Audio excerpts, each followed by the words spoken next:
Boa tarde e obrigado pela vossa companhia neste painel de Future of Digital Infrastructure, inserido no IDC Futurescape de 2021.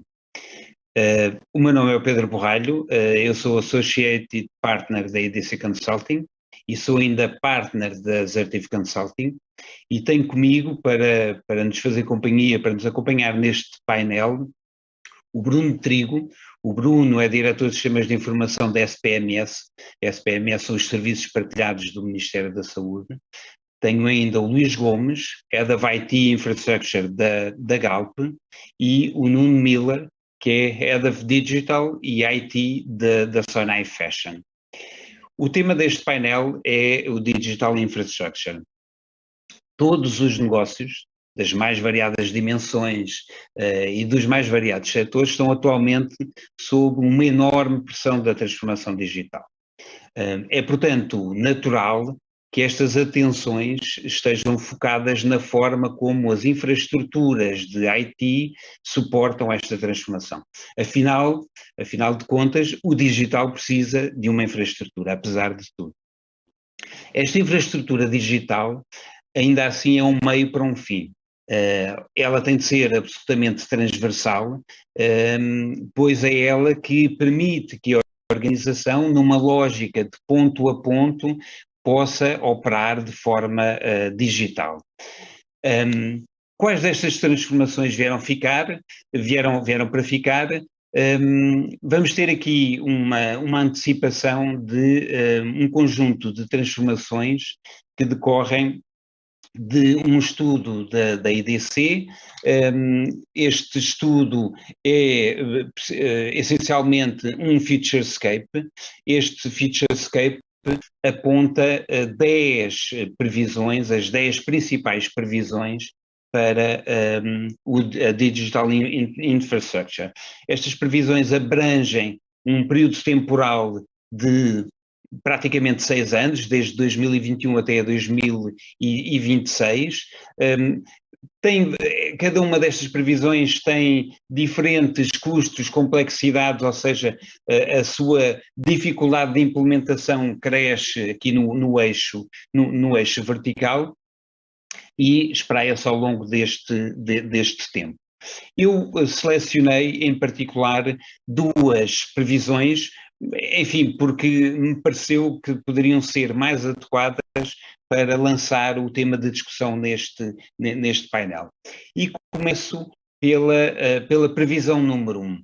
A previsão número 1 aponta para que já em 2021, 75% das empresas venham a reconhecer os benefícios do consumo as a service. Este consumo pode ser meramente interno, pode ser promovido por prestadores de cloud, por exemplo, mas é ele que vai conduzir a um triplicar da procura de infraestruturas on-prem disponibilizadas pelas áreas de IT de cada uma das empresas.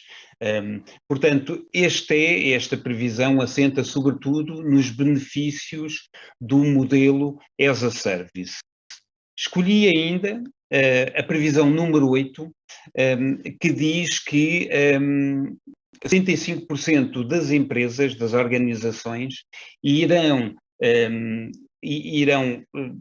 subir a prioridade da agilidade conferida às suas infraestruturas e à eficiência operacional, de modo a aumentar até 5 vezes mais a adoção de arquiteturas de raiz cloud para suportar os negócios e as suas aplicações core. Eu começaria então por sublinhar a importância deste momento. Vivemos tempos complicados para as pessoas que até da minha idade nunca tinham passado por nada semelhante. Os nossos pais provavelmente lembrar-se-ão de tempos mais difíceis que estes, mas este é porventura para nós e do ponto de vista de sociedade o momento mais complicado. Este momento vai funcionar como um processo de seleção natural relativamente às empresas que vão sofrer fortes danos. Portanto, daqui a 2 ou 3 anos, os sobreviventes, as empresas que aqui estarão, são as empresas que conseguirem tomar hoje as melhores opções e, naturalmente, que uma das opções que enfrentam neste momento é precisamente quais os melhores modelos, os modelos mais adequados para a sua infraestrutura digital. Eu começaria pelo Bruno Trigo e começaria por lhe perguntar, Bruno, estando verdadeiramente no olho do furacão, quais foram as principais dificuldades ao nível das infraestruturas, e quando digo infraestruturas no sentido mais lato, não é? Hoje a infraestrutura estende-se até casa dos colaboradores que está em trabalho, está em teletrabalho a operar a partir do seu portátil. Quais foram então as vossas maiores dificuldades e os maiores sucessos ao longo deste quase ano? Pedro, obrigado pela introdução, obrigado à Edícia pelo convite e um cumprimento aos restantes colegas do painel. Sim, de facto, o que disseste enquadra bem o que nós vivemos no contexto do que é o Ministério da Saúde e os sistemas de informação do Ministério da Saúde. Estar no olho do furacão é uma boa expressão. Nós, de facto, temos feito ao longo deste ano um grande caminho em termos do que é infraestruturas e não só, em termos de infraestruturas e desenvolvimento de aplicações ou de sistemas de informação que dão resposta à pandemia. E nesse contexto, obviamente, um dos primeiros passos é perceber se nós temos infraestruturas que são capazes e que são sustentáveis para manter essas aplicações que neste momento estão sob grande pressão. Obviamente as grandes dificuldades que nós passamos é que os serviços partilhados do Ministério da Saúde com a competência de sistemas de informação não têm só os sistemas de informação que estão sob a sua alçada. Portanto, há um contexto de sistemas centrais em que a SPMS, como provider, dá e fornece e sustenta e monitoriza esses sistemas, mas depois está um conjunto de sistemas locais que é uma governação complexa, juntamente com as entidades hospitalares ou de cuidados de saúde primários, em que é uma governação partilhada desses mesmos sistemas e dessa mesma infraestrutura. Portanto, nós temos sistemas que, neste momento, centralmente, eles têm uma certa capacitação e uma certa governação, e nós conseguimos acompanhar, de certa forma, e monitorizar essas infraestruturas. Por outro lado, temos depois sistemas locais que têm um elevado impacto no que é a prestação de cuidados de saúde e que a SPMS também tenta ajudar a governar e a monitorizar, mas não tem total governação sobre esta infraestrutura. Não é? Ela por sua política, ela é governada pelas entidades hospitalares ou pelas regiões de saúde que fazem essa gestão.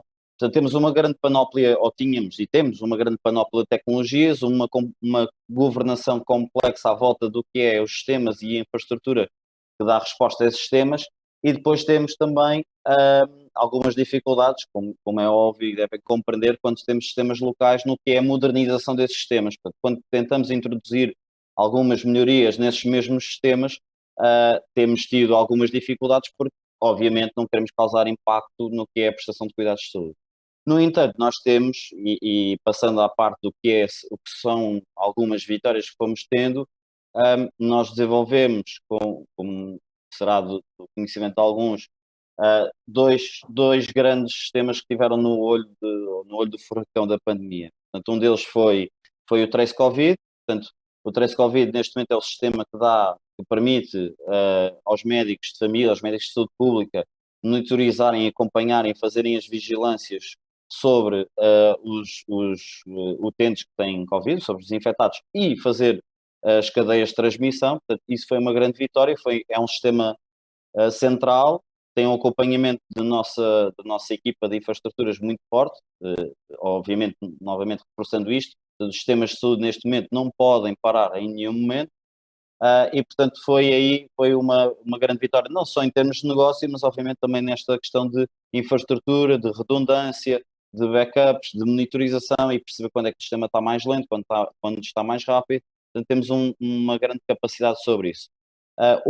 Outros sistemas têm sido criados, já não são tão visíveis porque trabalham, digamos assim, em back-office e a prestar apoio, por exemplo, à Direção-Geral de Saúde, é o sistema do BI do SINAV, que no fundo sustenta toda a informação que é publicada sobre Covid, no caso de infectados, ou de casos, número de novos casos, portanto, e sustenta o que é a atividade de informação sobre a pandemia, é toda sustentada no BI do SINAV, que no fundo o SINAV é o sistema que tem as notificações laboratoriais e médicas de infectados de Covid.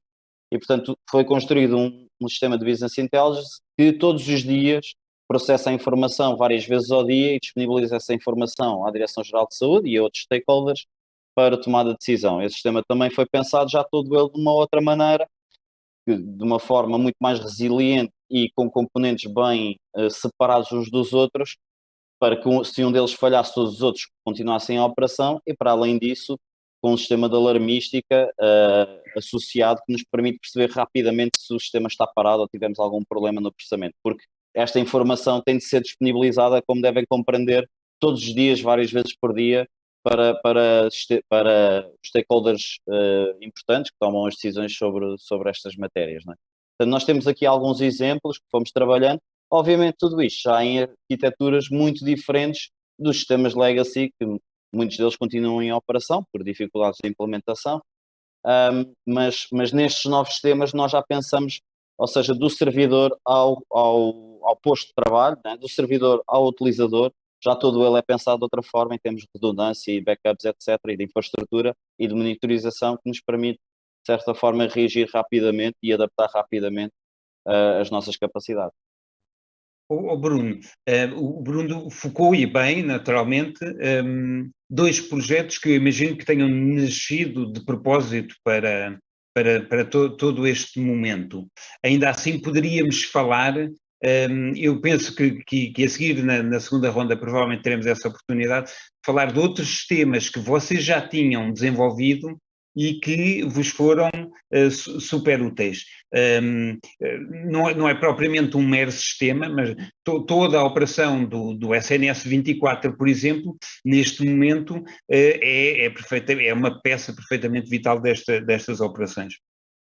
Penso que poderíamos ainda falar de temas como a teleconsulta, o próprio boletim eletrónico de vacinas, mas eu prefiro então continuarmos a rodar pelo resto dos nossos convidados. Vamos aqui aproveitar para perguntar ao Luís Gomes, e eu recordo, o Luís é o responsável pelas infraestruturas na Galp. Enquanto responsável por esta infraestrutura de uma multinacional, com escritórios espalhados essencialmente por todo o mundo, com cada escritório com diferentes níveis de autonomia, como é que vocês sentiram e como é que vocês lidaram com o impacto de uma operação que se torna, de repente, ainda mais dispersa com a esmagadora maioria ou uma parte significativa dos vossos colaboradores remotos, Luís? Boa tarde, já, e aproveito também para agradecer o convite em participar neste debate. O impacto foi sobretudo relativo ao teletrabalho. A nível das infraestruturas, não foi tão grande quanto se podia prever, porque quando aconteceu, já tínhamos em curso, já tínhamos tido em 2019 alguns projetos relativos ao teletrabalho, portanto, que suportaram as infraestruturas que nos proporcionam o teletrabalho, e também já tínhamos no nosso roadmap 2020 vários projetos que amenizaram este impacto. Portanto, a Galp já dispunha de certos serviços SaaS, tais como o Office 365, o OneDrive, o Teams, todos aqueles que sabemos.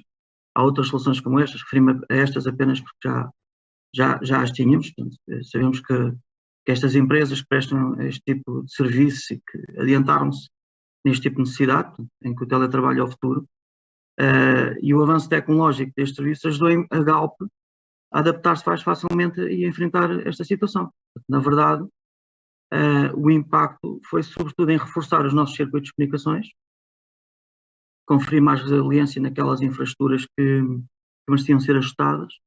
Foi necessário também conferir mais segurança Portanto, aqui os domínios da cybersecurity foram bastante envolvidos, defendendo-nos de ameaças que podiam aproveitar de eventuais vulnerabilidades correntes, da rapidez como tudo teve que ser preparado, porque toda esta mudança foi muito súbita. No nosso roadmap também já tínhamos o driver da mobilidade, portanto, pelo que os custos previstos com o rollout de laptops e de PCs portáteis já estava considerado no nosso business plan. Portanto, tivemos também que reforçar equipas de suporte mais orientadas a circunstâncias de teletrabalho. Portanto, aqui o grande impacto foi mesmo por esta nova circunstância de teletrabalho, portanto, reforçar todas estas infraestruturas. Mas, felizmente, não foi tão impactante quanto esperado, porque já tínhamos tido algum avanço no ano anterior e já tínhamos previsto, justamente no ano 2020, fazer algumas destes avanços. Portanto, Luís, e em termos de preparação para o futuro? Pois, portanto, isto que eu quero dizer é que houve uma alteração na maneira de ver o teletrabalho que vai ter impacto em 2021, este ano, não é? E nos seguintes, portanto, por exemplo, o posto de trabalho, em relação ao posto de trabalho, nós estamos seriamente a pensar em mudar a forma de trabalhar, a abordá-la de outra maneira. A desmaterialização das fronteiras técnicas em direção a um modelo orientado àquilo que chamamos Zero Trust Network Access, em que se deixa de confiar nas redes internas ou nos dispositivos internos, isto é, montar serviços acessíveis para remotamente e manter um parque de equipamentos capaz de funcionar remotamente de forma segura e atualizada. Portanto, fazer tudo o que é necessário para dar sentido àquela expressão que chamamos Secure Work Anytime, Anywhere, from any device. Portanto, temos que adaptar os sistemas centrais e os sistemas remotos que utilizamos para teletrabalho. Portanto, ter uma estratégia definida, ter projetos em curso, no âmbito de soluções do workplace, de acordo com este modelo, é para mim um dos impactos mais relevantes. A pandemia, portanto, mudou aqui a nossa visão em relação ao posto de trabalho. Podemos afirmar que para certas atividades se pode trabalhar neste modelo de teletrabalho com a mesma produtividade, ou até mais, e com outras vantagens que também podem trazer à organização. Depois, oportunamente, no decorrer desta sessão, creio que vamos falar sobre as infraestruturas on-cloud e data center, mas para já um impacto relevante tem a ver com o posto de trabalho, creio eu. Muito bem, obrigado, Luís. Nuno, eu recordo que o Nuno é Head of Digital e IT da Sonai Fashion. O Nuno tem um percurso por um conjunto de empresas, várias delas bastante interessantes. Nuno, penso que não estou aqui, não estarei enganado ao dizer que esteve na Farfetch, eventualmente, talvez desde o início, mas aí o Nuno me dirá melhor. No fundo, no meio de toda esta transformação, é um negócio que induz a modernização das infraestruturas ou é a modernização das infraestruturas que vai potenciar os negócios do futuro? De que forma é que o IT e o negócio podem fazer aquele casamento que nós, responsáveis pelas informáticas ou envolvidos neste mundo dos sistemas de informação, tanto procuramos, e que é tão difícil nesta simbiose entre IT e negócio para permitir este salto tecnológico? Boa tarde, obrigado, Pedro. Para começar, obrigado pelo convite, para estar aqui, é um prazer estar aqui convosco e partilhar as ideias, a experiência. Eu realmente tenho alguma experiência em algumas empresas, eu diria todas elas interessantes, não apenas algumas, tem várias empresas interessantes, cada uma à sua maneira, umas mais mediáticas, outras menos mediáticas, muito focadas naquilo que é o consumidor. e de facto a Farfetch foi uma delas e tive uma experiência interessantíssima na Farfetch que inclusive foi reconhecido como CIO europeu do ano devido ao trabalho feito na Farfetch, exatamente mais por causa da mudança e da transformação e da importância que a tecnologia tem cada vez mais nos negócios que vivemos, não é? E voltando à sua questão, de facto, nestes muitos anos de áreas de IT associadas às empresas de serviços, na vertente de desenvolvimento de produto, e nos últimos anos retalhistas tradicionais como com lojas físicas, como pure players, quer de B2C, quer de C2C, portanto, marketplace, consumer to consumer, tem vindo a viver uma transformação muito grande naquilo que é a ligação entre a tecnologia e o negócio. E eu acho que esta ponte tem vindo a ser feita muito por via do digital e da transformação digital que todos nós temos vindo a viver nas nossas vidas e em todos os nossos setores de atividade.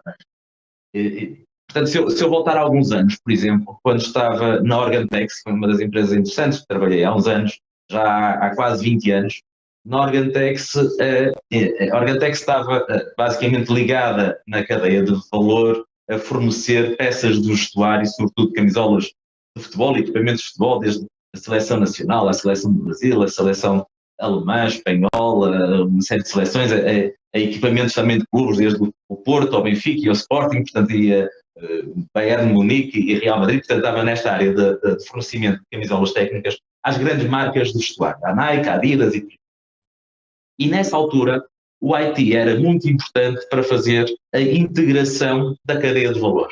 Receber as encomendas, garantir que sabemos onde é que estava a matéria-prima, saber o que é que estava em curso de fabrico, ligar aos transportadores e fazer a entrega das peças aos nossos clientes. Depois, quando passei para a Parfois, no final da primeira década deste século, a Parfois, sendo uma empresa de retalho puro, de fast fashion, que movimenta muitos milhões de produtos a cada ano que passa e que tem várias centenas, na altura tinha várias centenas de lojas espalhadas pelo mundo todo, aí a tecnologia era um enabler fundamental para o negócio, porque com a quantidade de produtos, com a quantidade de pontos de venda, com a quantidade de talões de venda que nós fazíamos diariamente, a gestão do estoque no ponto de venda era absolutamente crítica para aquilo que era ter uma loja com o produto certo em cada local. No Porto é diferente de Lisboa, de Madrid, de Paris, de Nova Iorque, e portanto ter um mix correto para os clientes em cada altura chegarem lá. Isto só era possível por via de tratamentos de muita informação, quase aquilo que está na origem de Big Data, de forma a conseguirmos ter o tratamento massivo e em tempo não real, mas no ciclo diário, não é? Para garantir que temos as vendas de cada um dos dias, processamos-las todas e no dia a seguir, às 7 da manhã, temos a informação disponível para as equipas começarem a fazer a reposição. Depois, quando saltei para a Farfetch, aí a tecnologia passou a ser o principal motor do negócio. No caso da Farfetch, moda e tecnologia. E aí sim, com o digital, o negócio era a tecnologia é o negócio. E aqui toda a experiência que nós temos enquanto consumidores passa a ser diferente porque, de facto, sem tecnologia não era possível fazer aquele negócio não tinha existido.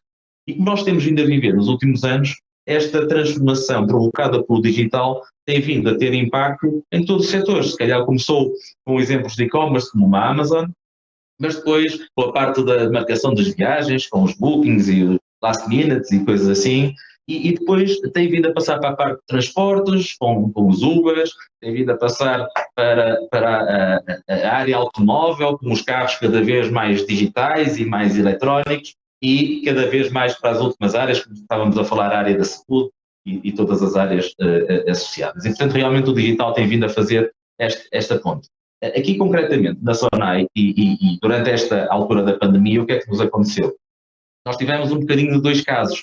Por um lado, aquilo que era o impacto interno, na realidade, não é? Nós vivemos de lojas abertas e temos as pessoas que estão na sede, e as pessoas que estão no interposto, e as pessoas que estão nas lojas a atender, e tivemos que garantir que estas pessoas tinham condições para trabalhar.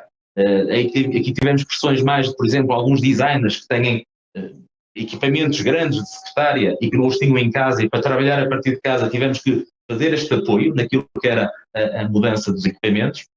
Tivemos que garantir acessos, por exemplo, de VPN. Em vez de ter em simultâneo 50 ou 100 pessoas, tínhamos de ter em simultâneo 3.000 ou 4.000 pessoas a trabalhar remotamente, e isto do ponto de vista de infraestrutura, nomeadamente de segurança, foi crítico. E depois tivemos a outra parte do consumidor, não é? a segunda vertente. E no consumidor tivemos momentos, logo no início da pandemia, em que na realidade ninguém estava preocupado a comprar roupa. Nós estamos na indústria do vestuário, portanto a indústria do vestuário é daquelas que foi mais afetada e tem sido mais afetada com esta situação da pandemia. Durante umas semanas ninguém queria comprar roupa, queríamos era comprar roupa, comida, papel higiênico e coisas lá para casa. Depois houve uma altura em que começámos a tomar consciência enquanto consumidores de isto se calhar vai durar algum tempo e nós vamos estar em casa e precisamos de comprar roupa mais confortável para nós e para os miúdos e fatos de treino e roupa confortável para estar em casa. E aí as nossas vendas digitais começaram a aumentar 3, 4 vezes face à história. E depois tivemos um terceiro momento em que, nomeadamente na MOL, lançou as máscaras que inativam o vírus e aí tivemos picos de 10, 11, 12 vezes aquilo que era a venda histórica. E, portanto, de um ponto de vista da nossa arquitetura, nós sentimos estas dificuldades de como é que eu consigo garantir que a infraestrutura, nomeadamente a infraestrutura de suporte à operação digital, tenha elasticidade suficiente para suportar 10 vezes aquilo que é o tráfego normal. E isto realmente é um desafio grande para esta área da infraestrutura digital. Muito bem, Nuno. Então já vamos a esse desafio. Eu diria que é sobretudo o segundo tema que eu gostava de trazer para aqui, que é precisamente o as a service e a agilidade como um dos pilares das áreas de sistemas de informação. Aproveitava então para recuperar com o Bruno. Bruno, a saúde, obviamente, tal como outras áreas, a banca, por exemplo, são áreas que, por diferentes motivos, não são tradicionalmente muito adeptas do cloud e da grande abertura ao exterior. É fácil de perceber, quer num caso, quer no outro. Ainda assim, vocês conseguem encontrar o caminho para o cloud, para o as a service, mais não seja em áreas periféricas, não é? Para ir ter a partir precisamente desta flexibilidade que nos dá do ponto de vista de capacidade e de outras funcionalidades, mas aí já saíamos do tema da infraestrutura.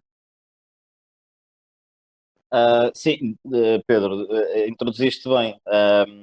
Houve no passado já várias iniciativas, vários projetos que começaram com esse primeiro pensamento, não é? Que era precisamente avançar para um paradigma de cloud, mas que por contextos que facilmente são entendíveis, contextos legais na altura, porque não é só centralmente ou né, nos serviços partilhados do Ministério da Saúde que esses sistemas são dirimidos, portanto há contextos legais associados, jurídicos, que são dirimidos a muitos outros níveis, seja na CNPD, sejam mesmo aqui a nível do Ministério da Saúde, mas essa questão, porque já a dificuldade de implementação do sistema já é tão significativa, que depois na questão de ter logo um desafio logo grande na questão de definição de uma infraestrutura cloud ou não, acabámos muitas vezes por decidir pelo que era on-prem. Neste momento,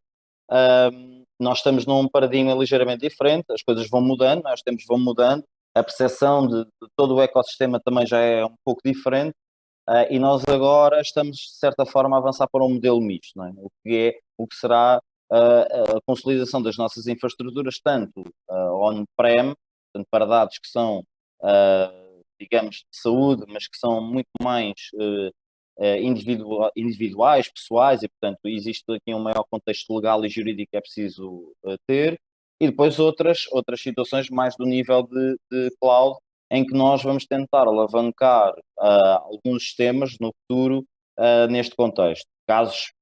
Temos 2 ou 3 grandes casos neste sentido. Um deles será, por exemplo, vai ser um projeto que vai correr durante este ano, que será no contexto de telemonitorização, em que nós pretendemos que seja possível aos utentes, ao cidadão que está em casa, que os seus sinais vitais e outros sejam telemonitorizados e, obviamente, a capacidade de processamento, a elasticidade, a segurança, a operação, a resiliência, tudo isso fica um pouco mais fácil, digamos assim, num contexto cloud, em que nós, de certa forma, conseguimos tornar esse sistema um pouco mais elástico e outras coisas que não têm só a ver com a infraestrutura, ou aliás, não está só nesse âmbito, mas tem a ver com o âmbito posterior, que tem a ver com o tratamento de informação, com conseguir introduzir contextos de machine learning ou artificial intelligence. Portanto, há outros contextos que essas infraestruturas e, no fundo, estas arquiteturas depois nos permitem, não é? De certa forma, mais fácil e mais rápido. E, portanto, esse será, só para dar um exemplo, há mais projetos neste sentido, mas este será o que será mais visível e onde nós estamos a apostar muito forte nesta área, neste momento, que é o contexto da telemonitorização, da teleconsulta, em que, de certa forma, como é óbvio, para tentar e para permitir que o utente não se tenha de deslocar fisicamente ou presencialmente a uma entidade, a um hospital ou um centro de saúde para ser observado ou para ter uma consulta. Portanto, maioritariamente, em termos de cloud, nós estamos a apostar muito nisso. E depois, internamente também é muito melhor, porque nos permite evoluir arquiteturas, racionalizar recursos, portanto, partilha interna e, obviamente, tal como os meus colegas também referiram, ou seja, isto não é só uma questão externa, não é só o que nós prestamos para fora, mas também o que é a SPMS, o que é a redução de custos, que é para isso que a SPMS existe, em grande parte, a redução de custos e aumento de eficiência e qualidade e capacidade, no fundo. Muito bem. E o impacto nas redes? É algo que eu imagino que vocês sintam. E numa rede tão abrangente, tão extensa quanto a vossa, o impacto, obviamente, não pode ser negligenciável. Sim. Eu não foquei isso logo no início, mas nós tivemos uma implementação que decorreu, foi mesmo praticamente no início da pandemia. Nós implementámos e alterámos a nossa rede, a RIS, que é a Rede Interna da Saúde, né?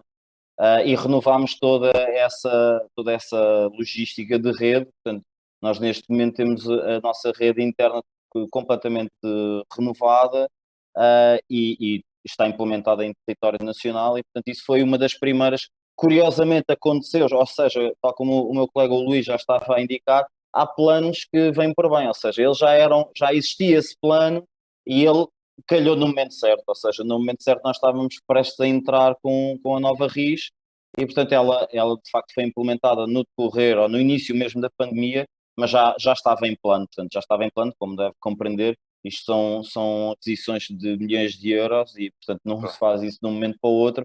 Ela já estava adquirida, mas já estava já há algum tempo e, portanto, calhou no momento certo. Muito bem, muito bem. Luís, eu não sei se este tema das redes, do impacto nas redes, se vocês na Galp também o sentiram, ou se têm sentido através de outras formas. Mas, de qualquer forma, eu penso que a forma como a Galp se interliga entre si e com os seus parceiros também esteja forçosamente a sofrer impactos.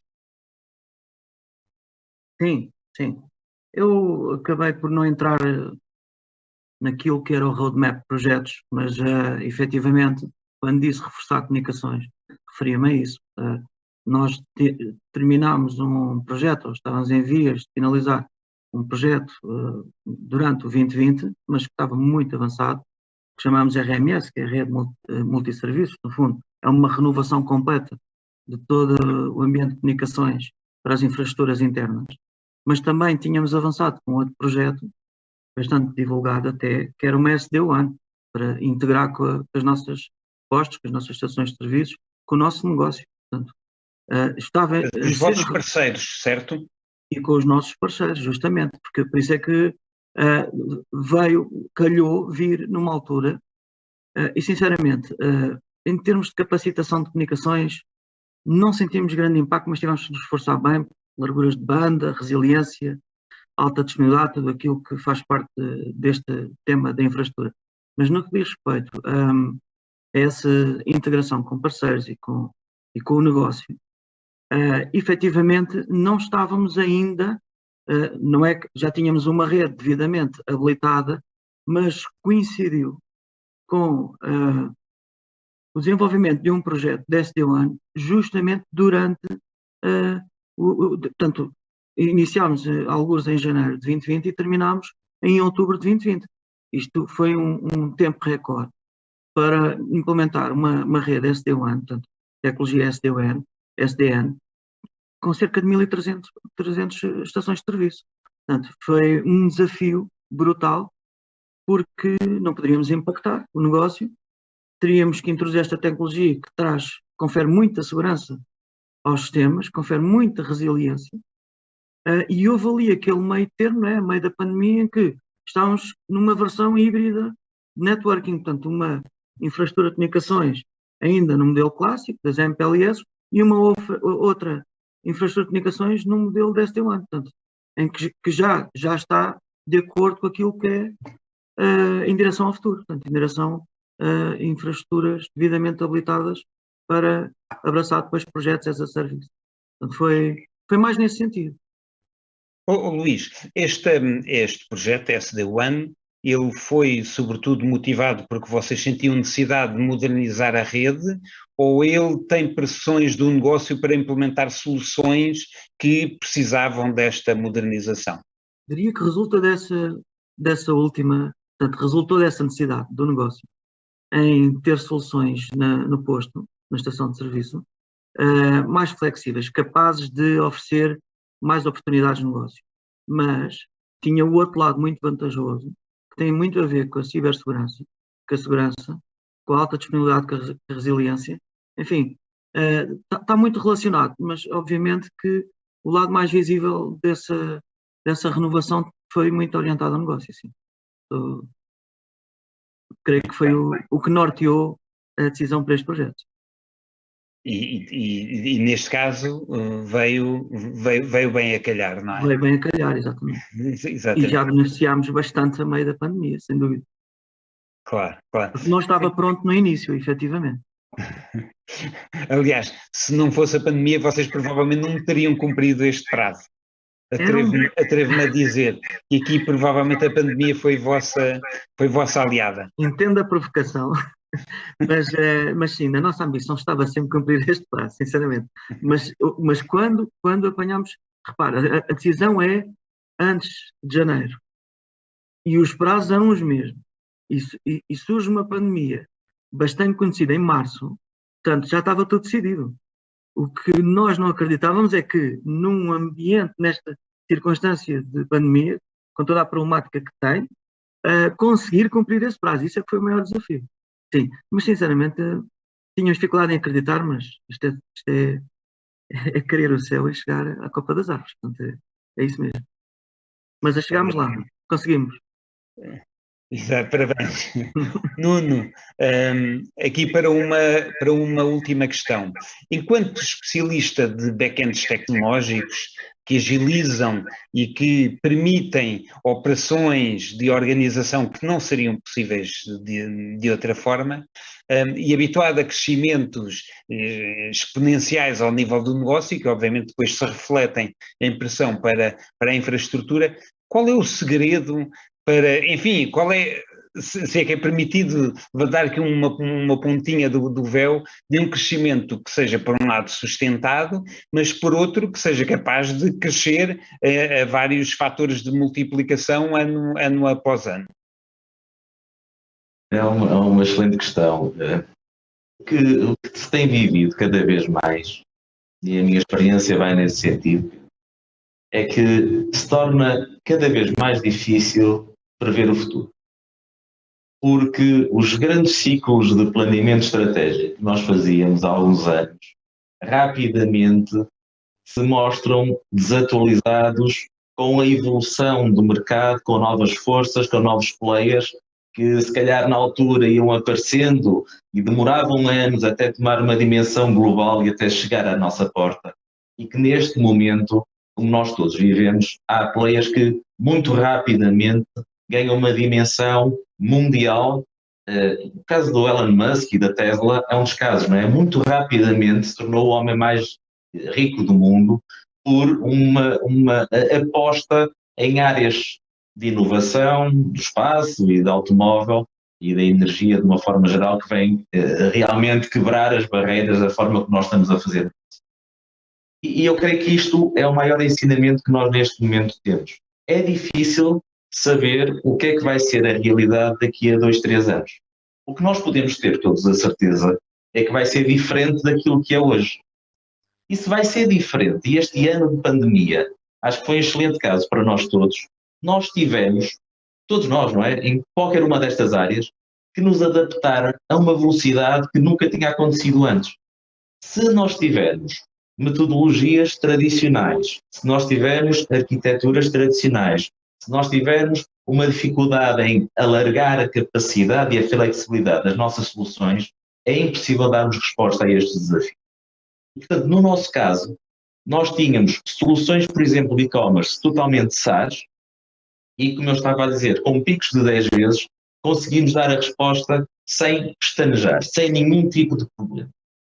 Depois tínhamos soluções mais de back-end, como as soluções que suportam a logística, e que eu diria que foi a área mais colocada à prova durante este período de pandemia. Toda a logística, todo o last mile, nós tivemos vários operadores de mercado que não tinham e não tiveram a capacidade de reagir à quantidade de entregas last mile em casa, de todos nós que estávamos em casa, porque não era o percurso normal, não era o movimento normal. A nossa tecnologia, a nossa arquitetura,